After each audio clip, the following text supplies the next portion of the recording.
여러분들 주님의 부활이 여러분들하고 어떤 연관성이 있습니까? 우리는 매일마다 사실 부활을 경험하는 사람들입니다. 여러분들 어제 죽으셨죠? 어제 죽었잖아요. 잠드셨잖아요. 그죠? 오늘 아침 부활하셨죠. 그죠? 우리 매일의 삶에서 죽음과 부활을 경험하는 사람들입니다. 그리고 한겨울 동안 다 죽은 것 같았던 이 들판의 산에 묘하게 새싹이 나고 지금 또 벚꽃이 이렇게 흩날리는 것을 보면서 죽은 것 같은데 다 살아나는구나. 여러분들 삶 가운데 혹시나 죽은 것 같은 절망적인 것 같은 그런 어떤 사건들, 그런 느낌들이 있습니까? 그런 인생이라고 생각하는 것들이 있습니까? 그러나 주님은 우리에게 부활 소망을 날마다 알려주시고 절기마다 알려주시고 계절마다 알려주시는 분입니다. 부활 신앙은요, 기독교의 독특한 신앙입니다. 모든 종교에서는요, 부활은 없습니다. 유독 기독교만 부활이 있습니다. 석가탄신이 있습니다. 그러나 석가의 부활은 없습니다. 우리는 그런 부활, 그 기독교의 독특한 그 믿음, 그 부활을 믿고 살아가는 사람들인 줄 믿습니다. 오늘 그래서 부활 신앙을 어떻게 유지할 것인가, 이게 중요하잖아요. 부활이 내 삶 가운데 이성적으로 이해되고 또 내가 그걸 믿고 있지만 내가 어떻게 그 부활 신앙을 유지해 나가는가, 그것이 중요하잖아요. 살을 열심히 빼면 뭐합니까? 약을 먹고 뺐어요. 운동을 해서 뺐어요. 근데 그 유지를 하는 것이 얼마나 힘듭니까? 부활신앙이 마찬가지입니다. 오늘 그런 마음으로 부활신앙 유지하기, 부활신앙의 어떤 기본기들을 함께 다져나갔으면 합니다. 옛날에 미국에서 유행하는 그 예화가 있어요. 어떤 거냐면 한 마리 쥐가, 톰과 제리처럼 쥐가 고양이한테 막 힘들게 쫓기는 거예요. 쫓기다 거의 잡아먹힐 뻔했는데 작은 쥐구멍에 들어간 거예요. 살았다. 고양이가 머리가 커서 못 들어오는 거예요. 몸집이 커서. 살았다 라고 했는데 밖에서 이런 소리 들리는 거예요. 월 이런 소리 들리는 거예요. 그래서 똑같죠. 몸이 똑같죠. 안에서 쥐가 어떻게 했을까요? 안도의 한숨을 내십니다. 왜냐하면 고양이하고 개는 또 상극이잖아요. 그러니까 개가 왔으니까 고양이가 갔겠지라고 유유히 이제 나는 살았다고 나갔는데 월 했던 게 누구냐면 고양이였던 거예요. 그래서 왜 개가 아니고 고양이지? 라고 하니까 그 고양이가 쥐한테 뭐라고 하는 줄 아세요?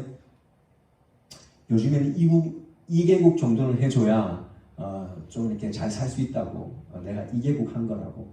그래서 이리와 하고 덥석 잡아 먹혔다는 거예요. 우리는 이렇게 궁여지책으로 살아가기가 쉽습니다. 특별히 이 청년의 때 얼마나 힘듭니까? 마지못해 생존하기 위해서 살아가는 우리의 인생을 바라보게 되는데, 근데 하나님께서는 우리가 궁여지책으로 마지못해서 임기응변으로 그렇게 살아가는 삶을 절대 원치 않습니다. 여러분 어떻게 사십니까? 여러분 지난 한 주 동안 어떻게 사셨습니까? 우리의 신앙이 어떤 모습이어야 되는가 날마다 고민해야 되는 거죠. 그래서 한 목사님은 고뇌가 없는 인생은 이미 타락한 것이다. 우리가 고민하지 않으면 그건 타락한 거예요. 우리가 로마서 12장 2절 말씀에 영적 예배 그런데 이 영적 예배는요, 이성적인 예배예요. 내가 이성으로 판단해서 주님께 올려드린 예배예요.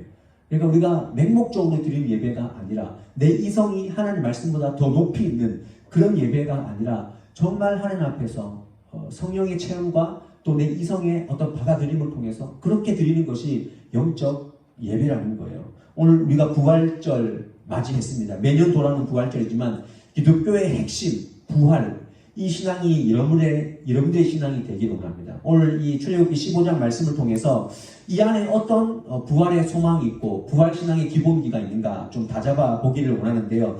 여러분 오늘 여러분들이 읽은 말씀이 어떤 내용이었어요? 혹시 오늘 내용이 어떤 내용입니까? 막 불평하잖아요. 불평했는데 하나님께서 물을 주시는 그런 내용이에요. 근데 그 전절을 보면 어떤 내용이 있냐면요. 여러분들 오늘 우리가 읽은 15장 22절 위에 성경이 읽는 분들 보면 19절에서 22절까지는 미리암의 노래가 나옵니다. 미리암이 막 모세의 누나 미리암이 노래를 막 하는 거예요. 근데 그 전에 15장 1절부터 18절까지는 누가 노래를 하냐면 모세가 노래를 하는 거예요. 여러분들 모세하고 미리암이 왜 노래를 했을까요? 그 전에 어떤 사건이 있었기 때문에 노래를 한 거겠죠.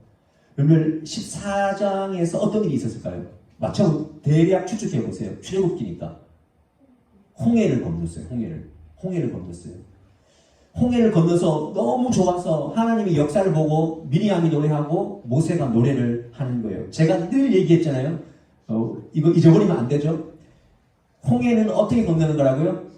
쉽사리 건너는 거예요. 그래서 출애굽기 14장에 있는 거예요.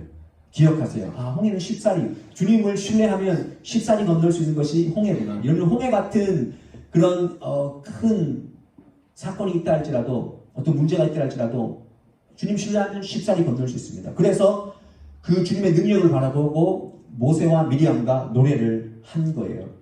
전적으로 주님을 의지하는. 근데 이 신앙이 유지됐습니까? 유지되지 못했습니까? 유지를 못했어요. 14장에서 주님께서 홍해를 열어주셨고 15장에서 모세와 미리암이 노래를 했어요. 그런데 16장이 되기 전에 수르 광야에서 물이 없어서 불평하고 있는 백성들의 모습을 우리가 보게 됩니다. 아까 전에 쥐가 고양이한테 막 쫓겼다가 한 곱이 넘겼다 했는데 넘기지 못했죠. 바로 문제가 오지 않습니까? 우리 인생이 이런 거예요. 이거 수능 치고 대학만 가면 되겠지. 아닙니다. 그 이제 대학생활이 문제예요. 대학생활 너무 좋지. 갔는데 이제 취업의 문이 막 막히는 거예요.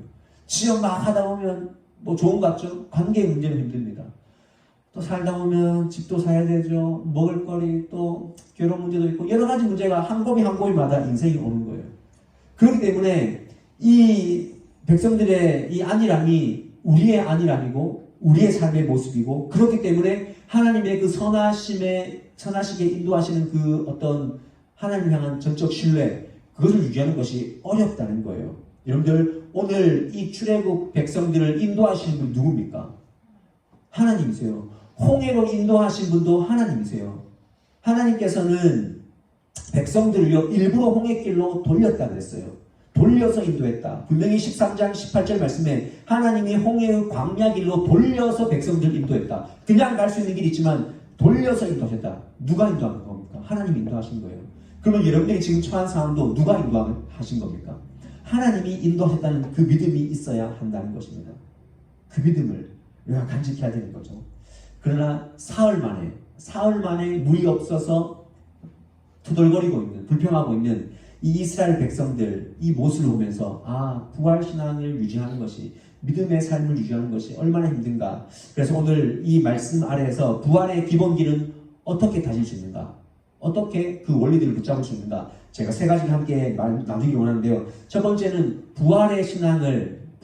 여러분들, 홍해를 건넜다는 것은 이스라엘 백성들이 홍해를 갈라서 무트로, 마른 땅으로 걸었다가 다시 올라오지 않습니까? 한번 생각해 보세요. 하나님께서 홍해를 가르셔서 물이었는데 바다 밑을, 마른 땅을 걸어서 다시 올라왔어요. 이것은 세례의 의미가 있어요. 부활의 의미가 있어요. 물로 들어갔다가 우리 인생이 원래 죽은 인생이었는데 다시 하나님의 은혜로 살아났다. 그래서 오늘 우리가 이부 예배 때 세례를 줬는데, 우리 장로교는 세례를 물을 찍어서 주지만 침례교는 욕조에 사람을 담가버리죠. 성부와 성자와 성령의 이름으로 말 느린 사람은 죽어요. 이거 성부와 푹 담갔다가 살아나죠. 이게 뭡니까? 나는 죽고 예수를 다시 산다. 부활, 십자가로 죽고 다시 부활하는 그런 삶을 의미 있게 보여주는 거예요. 그런 의미가 있는 거예요.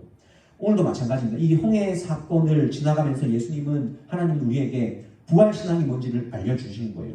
근데 그 첫 번째 기본기를 붙잡으려면 은혜를 망각하지 말아야 돼요. 여러분, 우리가 부활신앙을 기본기로 갖고 있으려면 은혜를 망각하지 말아야 돼요. 오늘 성경을 보십시오. 오늘 성경을 보면 22절 말씀에 보면 모세가 홍해에서 이스라엘을 인도하며 그들이 나와서 수르 광야로 들어가서 거기서 사흘 길을 걸었으나 물을 얻지 못했다 그랬습니다. 물을 얻지 못했다. 물을 얻지 못했는데 두 가지 반응이 나옵니다. 여러분들, 물을 얻지 못한 백성들은 어떻게 했습니까?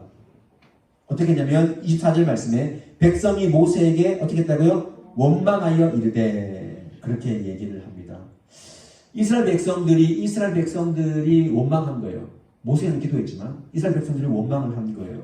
여러분들, 불과 3일 전에 홍해를 갈라주신 하나님인데 뭘 망각한 거예요? 하나님의 은혜를 잊어버리고 망각한 거예요. 은혜가 며칠 갔습니까? 3일 갔어요. 은혜의 유통기한이 3일밖에 못 간 거예요. 3일 갔어요. 누구의 신앙 같습니까? 우리의 신앙 같습니다. 우리는 잊어버리는 거예요. 잊어버려요. 여러분 삶 가운데 하나님께서 은혜 주셨던 그 기억이 얼마나 많이 있습니까? 그때 막 매달리는 하나님 은혜 주셨어. 근데 우리는 잊어버렸어요. 잊어버리고 다시 원망하는 거예요. 우리가 주님 안에서 아버지, 하나님 아빠, 아버지라고 부를 수 있는 그 특권, 기도할 수 있는 그 특권, 세상은 누구를 붙잡고 이렇게 하소연하지만 우리는 하나님, 나를 창조하신, 이 온 땅을 창조하신 그분께 내가 단독자가 되어서 기도할 수 있는 그런 특권을 가진 사람인데 그것만 생각해도 하나님 앞에 은혜임에도 불구하고 우리는 은혜를 잃어버리기 쉽다는 거예요. 여러분, 은혜는 단순합니다. 복잡한 것이 아닙니다. 하나님께서 주신 것을 기억하는 거예요. 그것이 은혜입니다. 하나님 주신 것을 기억하는 거예요. 근데 우리는 잃어버립니다. 사도 바울이 육체의 가시 때문에 하나님께 기도합니다. 기도했을 때 하나님 응답해 주지 않았습니다. 3번 간구했지만 네 은혜가 내게 족하다. 그래서 도리어 네가 약할 때가 강합니다. 그런 고백을 하지 않습니까? 모든 결과에 대해서 기도했지만 안 됐어요. 병이 안 났어요. 그러나 내가 하나님 안에 있기 때문에 내가 주님께 속한 자이기 때문에 내가 하나님의 은혜 가운데 있는 자로 여겨져서 감사하는 거예요. 그것이 은혜 의식을 간직하는 자의 자세입니다. 여러분, 지금 안 되고 있는 일 때문에 너무 불평하지 마세요. 은혜를 망각하면 안 됩니다. 그럼 광야는 더 길어지는 거예요. 한국교회가 문제가 뭡니까? 한국교회의 문제는요, 감사한 일, 좋은 일만 은혜라고 생각해요. 그게 진짜 문제예요. 그래서 목사님들 조심하셔야 되는 게 뭐냐면 간혹 목사님들이 이렇게 설교를 할 때가 있어요. 우리가 이렇게 건강하게 이 자리에 걸어서 나온 거면 얼마나 은혜입니까? 이렇게 얘기할 수 있어요. 그리고 어떤 사람은 지금 코로나로 막 몇백 명씩 죽어가는데 우리는 그래도 이렇게 마스크 하나씩 다 쓰고 건강하게 살아가니 이것이 얼마나 은혜입니까? 라고 얘기할 수 있어요. 그러면 여러분 자세히 생각해 보세요. 곰곰이 생각해 보면 그럼 지금 못 걸어서 요양원에 계신 분이나 아파서 병원에 있는 분들은 은혜가 없습니까? 그분이 하나님 아는데 은혜가 없습니까? 정말 조심해야 되는 부분이에요. 하나님의 은혜를 생각할 때 잘 되는 것, 좋은 것만 은혜라고 생각하는데 그것은 한국교회가 잘못 넣은, 목사들이 잘못 불어넣은 기복주의 신앙에 불과하다는 사실을 꼭 기억하셔야 됩니다. 하나님의 은혜는 다 있어요. 다. 하나님께서 개개인의 삶 가운데 하나님의 섭리와 은혜를 주셨어요. 오늘 마라의 쓴물을 만난 그 백성들이 하나님의 은혜를 조금만 기억했다면 3일 전에 하나님이 그 뒤에는 애굽의 군대가 추격하고 있고 앞에는 홍해가 있지만 갈라주시고 그들을 수장시킨 그 은혜만 생각했다면 어떻게 됐을까요? 더 순조롭게 가나안 땅으로 한 걸음 한 걸음 나아갔지 않겠습니까? 교회에 원불교가 너무 많아요. 원불교가. 원불교가 뭔지 아세요? 원불교? 교회에 원불교가 많아요. 원망, 불평, 교만한 사람이 많아요. 그리고 원불교라고 하는데 원망하고 불평하고 교만한 사람들이 많이 있어요. 내가 사는 것처럼. 그런데 그것은 하나님 앞에서 중범죄입니다. 중범죄.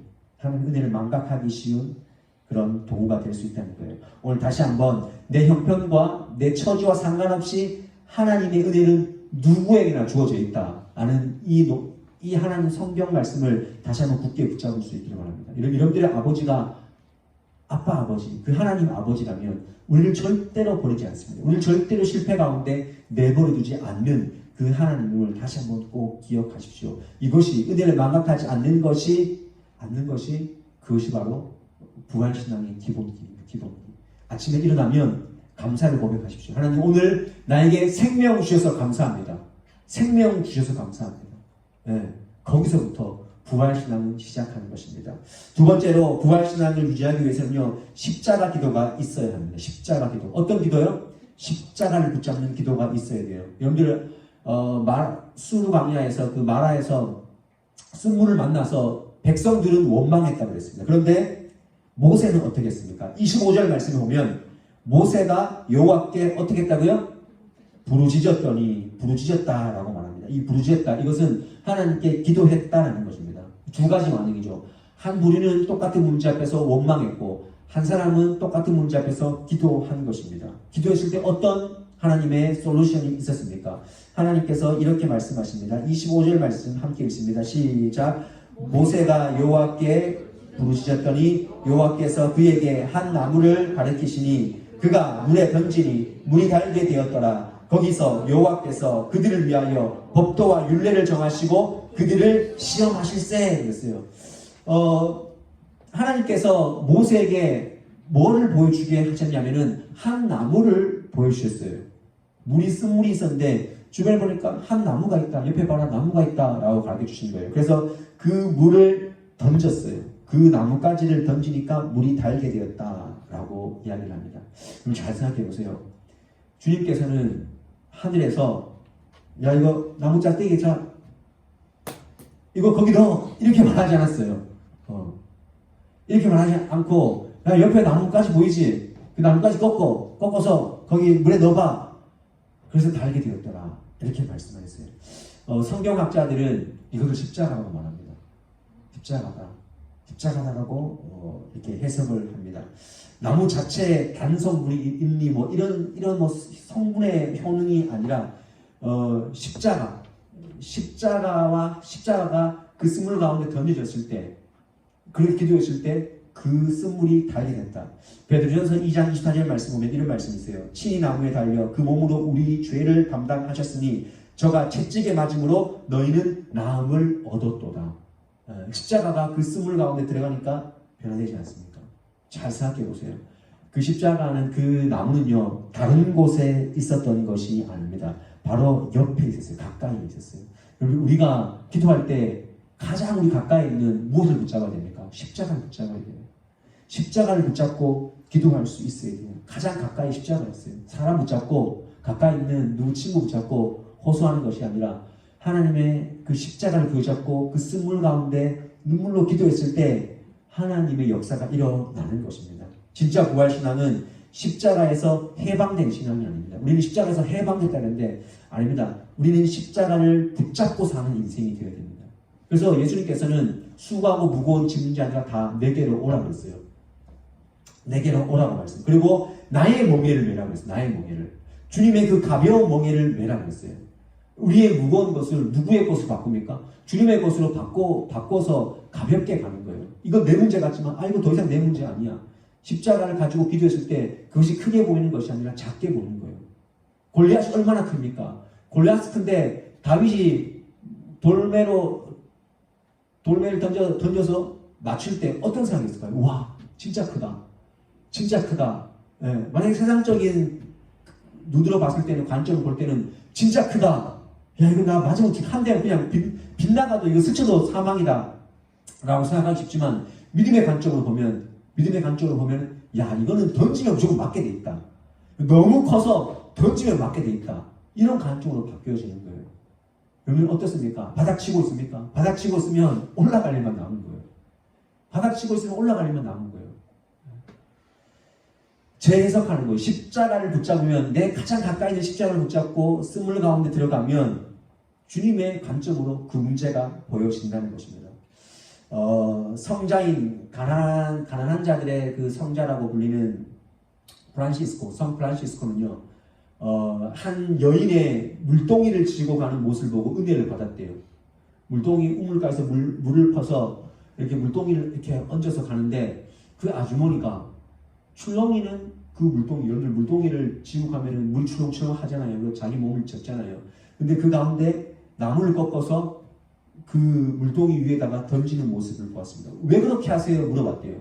물어보니까 이렇게 얘기를 한 거예요. 이렇게 해야 출렁이는 물을 넘치지 않는다는 사실을 당신은 뭡니까? 이렇게 하는 거예요. 그 시대의 여인들은 다 안 거예요. 물동이에 나무를 넣으면은 물이 출렁출렁 하는 것을 방지해 주는 거죠. 우리 인생 어떻습니까? 출렁이는 우리 인생의 문제 가운데 십자가, 가장 가까이 있는 그 십자가를 부여잡고 우리에게 주신 그 능력, 그 십자가의 능력을 붙잡고 기도했을 때 하나님은 우리에게 인생이 요동하지 않는 그런 은혜를 분명히 주실 줄 믿습니다. 여러분들 기억하십시오. 부활신앙을 유지하기 위해서는요. 십자가 기도가 있어야 됩니다. 십자가 기도. 십자가 붙잡기가. 하나님 이것이 내 십자가라면 지고 가게 하십시오. 지고 가게 하시되 하나님 무겁게 지지 않게 원합니다. 주님의 관점으로 보고 내가 가볍게 지기를 원합니다. 여러분 취업 때문에, 건강 때문에, 또 진로 때문에, 여러 가지 관계 문제 때문에 어렵습니까? 십자가를 지고 기도하십시오. 십자가를 지고 기도하십시오. 그러면 다르게 보이는 거예요. 다르게 보이는 겁니다. 그 신앙이 부활 신앙을 유지하는 기본기라는 사실을 꼭 기억하십시오. 마지막으로 부활 신앙을 유지하기 위해서는요, 약속의 땅을 기대하는 인생이 되어야 돼요. 약속의 땅을 기대하는 인생. 약속의 땅. 오늘 이스라엘 백성들이 예전에 우리 이렇게 신학교에서 출애굽 해가지고 가나안 땅 들어갈 때 그 경로 이렇게 외울 때 막 노래에서 람셋, 수꽃, 아담, 뽀뽀뽀, 비아이로 이렇게 해서 쭉 가나안까지 가는 게 있거든요. 뽀뽀뽀에다가 그를 쭉 비아이로 홍해 마라 뽀뽀뽀 이렇게 나가는 게 있었어요.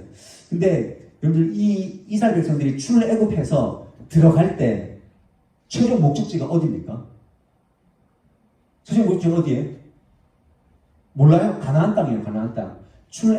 애굽 땅에서 나와서 가는 곳이 가나안 땅이에요. 근데 오늘 27절 말씀 한번 볼게요. 27절 다 같이 읽어볼게요. 시작.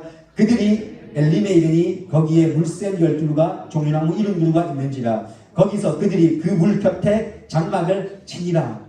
장막을 쳤다 그랬어요. 여러분들 엘림은요, 엘림의 뜻이 뭐냐면 큰 나무라는 뜻이에요. 물샘 12, 종려나무 70그루. 그냥 오아시스예요. 그러니까 12가 70그루. 이거는 완전수, 충만한 상태. 예, 그냥 여기에서 쉬고 싶네요. 그냥 나무 가서 엘림에서 쉬고 싶은 그런 상태. 마라가 썼잖아요. 썼는데 모세의 기도, 그 십자가를 붙잡고 기도했을 때 주님께서는 어디로 인도하시냐면은 엘림이라는 땅으로 이렇게 이동하셨어요. 그래서 신학교에 보면 이렇게 건물 엘림관 많아요. 엘림관이 왜 많은지 아세요? 물샘 12가 종이라고 이런 그릇처럼 편안히 쉬라고 기숙사 이름이 엘림관이 많이 있어요. 엘림관이 많은데 여러분, 근데 이 충만한 상태에 이르게 했는데 잘 생각해 보세요. 마라에서 불평하지 않고 주님 따라갔으면은 엘림 갔을 거 아니에요. 불평에도 도착하게 하셨는데 불평하지 않고 조금만 가면 엘림이었는데 안동말로 뭐 하려고 불평해가지고 너무 부끄럽잖아요. 그죠? 불평 안 해도 하나님 가게 하셨는데 우리 불평해서 머리 극적 끓고 이스라엘 백성들이 굉장히 좀 부끄러워했을 거예요. 그러니까 우리는요 지금 그러니까 하나님 엘림을 준비해 놓으세요. 아무튼 우리 엘림이 있다니까요. 여러분 인생에 엘림이 있어요. 아직 좋은 것은 오지 않았어요. 엘림이 있다니까요. 물샘 12과 종려나무 70그루 같은 엘림이 있다는 것을 꼭 기억하세요. 여러분 지금 마라에 있다고 생각하는 분들이 있다면 하나님이 원망하지 않아도 엘림으로 인도하실 것이다. 이 믿음이 분명히 있어야 돼요. 그런데 더 중요한 것은 뭐냐면 제가 아까 질문했죠. 최종 목적지가 어디라고요? 가나안이에요. 엘림은 잠시 들리는 거, 잠시. 또 일어서서 가야 되고 출발해야 되는 곳이 바로 엘림이에요. 그들의 목적지는 가나안이에요. 가나안. 그래서 출애굽기 3장 8절에 출애굽하기 전에 하나님 이렇게 말씀하지 않습니까? 내가 내려가서 그들을 애굽의 손에서 건져내고 아름답고 광대한 땅, 젖과 꿀이 흐르는 땅, 가나안 족속의 지방에 내가 데려가겠다. 이렇게 얘기를 합니다. 내가 가나안 땅에 지금 데려가기를 원한다는 거예요. 그렇기 때문에 우리는 엘림의 오류에 빠지면 안 돼요. 엘림의 오류. 여러분들 대학 잘 가고 취업 잘 되고 누구 잘 만나고 지금 이렇게 좀 엘림에 있는 분들이 있죠. 거기는요 완전한 것이 아닙니다. 우리의 최종 목적지가 아니라는 거예요. 마라도 우리의 최종 목적지가 아니고 엘림도 우리의 최종 목적지가 아니에요. 우리가 거기에 머물러 있으면 안 된다는 거예요. 우리는 어디입니까? 가나안을 향해 가는 거예요. 대입해 봅시다. 우리가 이 땅에서 많은 것을 누리고 살기를 원하지만 좋은 차 타고 발코니 확장하고 이렇게 돈 많이 10억, 20억 너무 많나요? 돈 많나요? 지금 1,000만 원 돈 너무 많나요? 그런 거에 우리가 굉장히 연연하기 쉽지만 우리의 모든 것을 완성할 곳은요 저 천국, 저 하나님 나라예요. 부활신앙을 아는 사람은요 여기에서 이 땅에서 잘 먹고 잘 사는데 연연하지 않습니다. 우리는 영원한 종착지가 하나님의 나라, 그 나라이기 때문에 여기에서 베풀고 나누고 섬기고 과감하게 쓸 줄 알고 하나님께 드릴 줄 알고 그런 인생으로 살아갈 수 있는다는 거예요. 우리 인생이 여기다, 머물자, 이것이다 라고 생각하는 것이다면 오늘 이 부활절에 그것을 깰 수 있기를 바랍니다. 우리는 천국을 향해 가는 거예요. 완전한 것이 거기 있는 거예요. 여러분의 가장 완벽한 그런 삶으로 살아갈 곳이 그 나라예요. 그 나라. 우리 그 나라에 가는 거예요. 그래서 뭐 무서운 얘기고 좀 끔찍한 얘기지만 부모님하고 다 헤어질 거예요. 다 저기 가는 거예요. 다 저기 가는 거예요. 우리 여기 뭐 한 35명에서 한 40명 있지만 다 갑니다. 우리 다 천국 갑니다. 누가 먼저 갈지 모르겠어요. 누가 먼저 다 가는 거예요. 순서는 없지만 갑니다. 그렇다면 우리가 어떤 마음을 가져야 돼? 부활신앙. 나는 지금 죽어도 천국 간다. 지금 죽어도 천국 간다. 그 확신이 있어야 되지 않겠습니까? 그 부활신앙이 있다는 것을 안다면 내 주변에 지난주에 말씀드렸던 죽어가는 영혼들, 친척들, 또 엄마, 아빠, 또 형제, 가족들 중에서 믿지 않는 사람들을 위해서 그 부활신앙을 함께 전하고 증거해야 할 소망, 소명이 우리에게 또 주어진 겁니다. 청교도들이 하는 인사말 중에서 유명한 인사말이 있습니다. 따라해 봅시다. 가장 좋은 것은 아직 오지 않았습니다. 시작. 영어로 시작. The best is yet to come. 맞나요? 영어 선생님이 그렇겠으면 맞는 것 같습니다.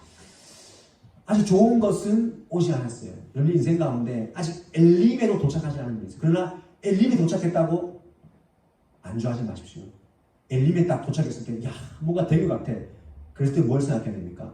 저 높은 곳을 향하여 날마다 나아갑니다. 내가 가진 것이 이게 다 내 것이 아니다.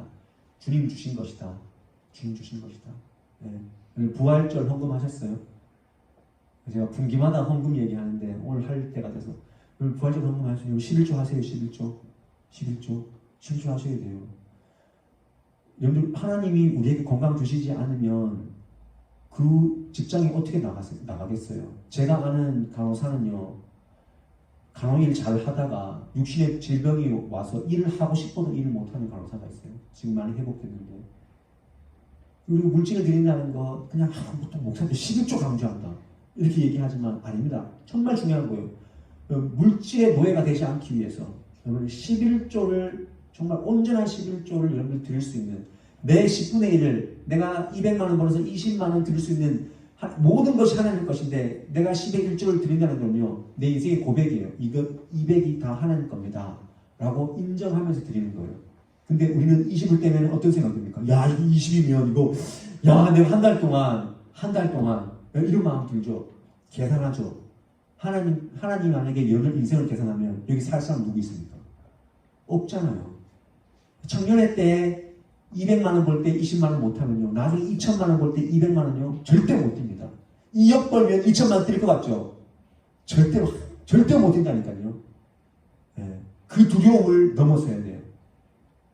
군대 가면 막타워 높이가 막타워 막 뛰거든요. 제가 3번 뛰었는데 왜 병장 때 3번 뛰었어? 3번을 막타워 3번 뛰는데 막타워 올라가면 10m예요. 10m고 자기 눈높이가 11m. 여러분들 왜 막타워를 뛰는 줄 아세요? 왜 그 낙하 고공 훈련을 하는 줄 아세요? 이 10m를 극복하면은 해발 500원 올라가나 1000원 올라가나 다 극복할 수 있대요. 그래서 거기서 중장창 뛰는 거예요.